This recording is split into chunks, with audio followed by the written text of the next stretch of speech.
Upat ang patay sa aksidente nga nahitabo sa Barangay Busay karon lang hapon.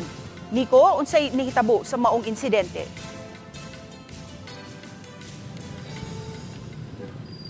Tinud ka na ses dunay aksidente nga nahitabo pasado alas 2 karong hapon dinhi sa atong nahimutangan sa may sitio Maaslom sa Barangay Busay ning Dakbayan sa Sugbo. Ang na-involved nining maong aksidente usa ka wing van nga padulhog ni atong higayuna paingon na sa direksyon sa Cebu City.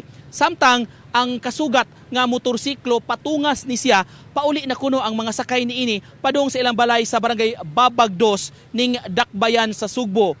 Tulog yun ang dead on the spot ning maong aksidente ses sa pagkamatay sa usa ka babay nga kapin 60 anyos ang pangidaron ug iyang duha ka mga pag-umangkon. Silang tulo sakay sa motorsiklo ni adto higayuna patungas na ni sila kay pauli naman ni sila sa Barangay Babag.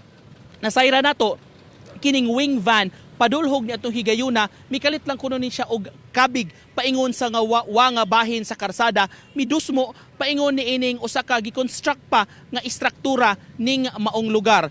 Tulog yun ang on the spot nga patay dinhi kay naipit man ang gisakyan nga motorsiklo nahipasok sa ilawom nga bahin sa maong wing van ang tulo nga sakay sa maong motorsiklo. Samtang ang driver nga luwan sa wing van mo ay pinakakatapusan nga na pull out sab gikan ning maong hitabuan nadala ni siya sa ospital ning mga orasa. Panasayra nato sa mga barangay officials nga 00 o nakabsan sab sa kinabuhi kining maong driver sa wing van nga matod ni Kapitan Yodi Sanchez taas-taas gyud long drive ni sila kay gikan pa ni sa kauluhan kining maong sakyanan. Ang iya sab nga truck boy o iyang pahinante nadala sa Tambalanan ug mao kini karon ang giobserbahan karon sa ospital.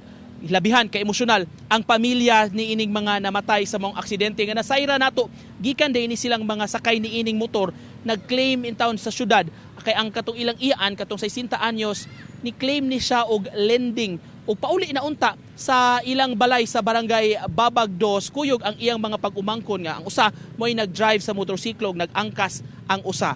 Ni gayon na sa ato paminawon ang tipik sa pamahayag sa paryente sa mga biktima ingon man sa kapitan dinhi sa Barangay Busay. Nindot kita na diri kuno na sa tion tao. Kanang epidemic patumpan na nila ba? Grabe oy. Diin sila gikan sir silang Gikan na nagsyudad kuha na sa kanang release man kuno karon nila. release sa Kanang linding. Nangiyawat na. Mo na on the spot yun kayo. Ang kanang babae nga namatay, iyaan na sa driver o sa pasahero nga laki. Aparente ra lang. sakay sa Oo, sa kamotor.